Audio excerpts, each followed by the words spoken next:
Racing Jesse started with Batang Arastre. Break quick, little start. Rushing a body out. That is Miss Marshall King Wash Kuto. Royal Jewels comes next. LCL Song Portata. Dan Origin now is Ashley's Gift. Then followed now by Big Nevada. And going along for the first turn, we have Miss Marshall leads by about 4 lengths.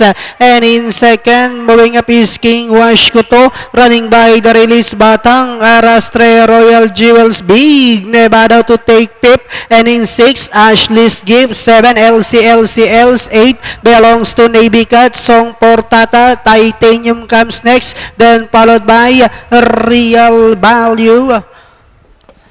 And on the fourth turn, we have Miss Marshall is still in control, leads by about 3 lengths. Then here comes Royal Jewels now trying to get closer in second. Big Nevada is racing in third. Then comes Batang Arastre and Diana entering the home stretch. We have Miss Marshall by about 2 lengths.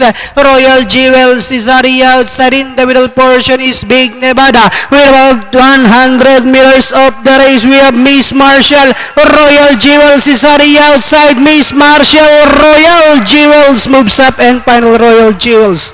Miss Marshall, Big Nevada. Then comes Batang Arastre, Ashley's Gift, Navy Cat.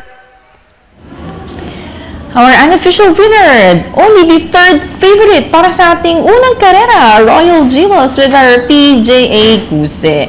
Mas segundo número 7, Miss Marshall, 3, Big Nevada, 2, Batang Arastre, 1, Ashley's Gift, at para sa ating Super 6, 5, Navy Cat, 10, 7, 3, 2, 1, 5, unofficial placing. Panoorin natin.